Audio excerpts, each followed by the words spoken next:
Okay, so I've got a new segment. Could be a one-time segment. I don't know. But I'm calling it hot off the press.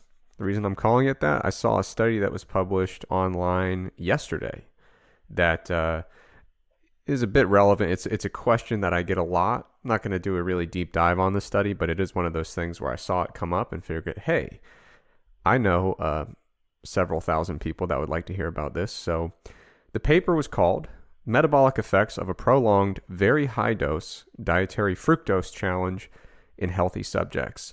And it was published by Smodges et al. And like I said, it was published yesterday. Now, the purpose of the study here was to investigate basically what happens when we give healthy people really high doses of fructose for a sustained kind of prolonged period of time. So they got 10 healthy subjects. They were 28 years old on average, but a big range. It was 28 plus or minus 19. That's a pretty huge variability there. And you know that skews up. Yeah. Because it's not like they have that many 11-year-olds. Yeah, exactly. BMI on average was 22. And what they did was they gave them, for an 8-week protocol, they gave them 150 grams per day of fructose.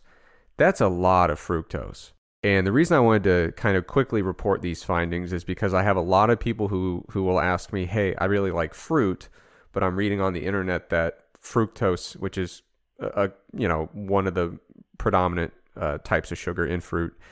That's a misconception, by the way. A lot of people think that all of the sugar in fruit is fructose, and that's not the case. But it is fruit is a big source of fructose in the diet. I think that's because in a lot of, well, I may be about to talk out of my ass. I was going to say in a lot of introductory nutrition classes, you learn that fructose is fruit sugar. Right. I don't know if that's taught in a lot of classes. That's what was taught in my introductory nutrition class. No, so yeah. I assume that that's a somewhat common thing. Yeah, people think of fructose and they say, oh, that's the sugar from fruit. And I mean, table sugar and high fructose corn syrup and like... Well, table sugar is 50-50, right? Sucrose, that's... it's half glucose and half fructose. So we get it all over the place, but people kind of connect it in their mind to fruit. And then by extension, they think all fruit sugar is fructose. And that's not the case. It's actually a mixture of multiple simple sugars. But in any case, 150 grams daily, like I said, I get a lot of people who say, Eric, I like fruit. I don't know anybody that likes fruit this much, that they're getting 150 daily grams of fructose from their fruit intake. Unless like Durian Ryder or Freely the Banana Girl are listening to us. Exactly, yeah. I mean, and if so, what's up? Yeah, I'd love to have you. No, but so could you do it? Sure.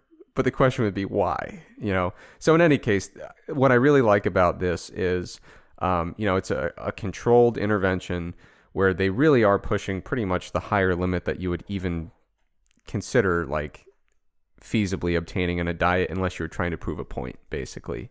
What they found, like I said, it was an 8-week intervention. The people who they gave them this high fructose intake, what they did was they saw that there was lower intake of other dietary sugars to kind of compensate for that.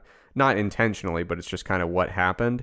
And they did not really increase their total daily energy intake in response to this intervention. They basically just kind of shifted their calories around to accommodate it. What they found was that ectopic lipid deposition and postprandial glycogen storage in the liver and skeletal muscle were not altered. They found that this 8-week intervention of very high fructose intake was not associated with any meaningful adverse metabolic consequences. So the big thing to keep in mind here is that these people were at a pretty stable energy intake. They didn't see a huge increase in total calories. Body weight was slightly reduced, but not to a major degree over the course of the intervention. But basically what this study shows in a nutshell is if you're a young, metabolically healthy person who is controlling your overall energy intake and maintaining your body weight at a relatively stable spot, fructose intakes even up to this really high number of 150 grams a day, they really don't seem to be as catastrophic as you might believe when it comes to these different metabolic outcomes. So good news for the people who like fruit. And just to put that in perspective, it's not exactly 50-50, but I think high fructose corn syrup in a lot of beverages is like 55-45. So putting those numbers in perspective, I mean, we're talking about like getting nearly 300 grams of sugar per day from soft drinks to match this level of fructose intake. So this is about as high as anyone worried about their health would ever possibly approach, even if they had really high fruit intake. And the takeaway from this study is, as long as you've got all your ducks in a row for your diet, in terms of making sure your energy balance is appropriate, turns out not that bad. It's good to hear.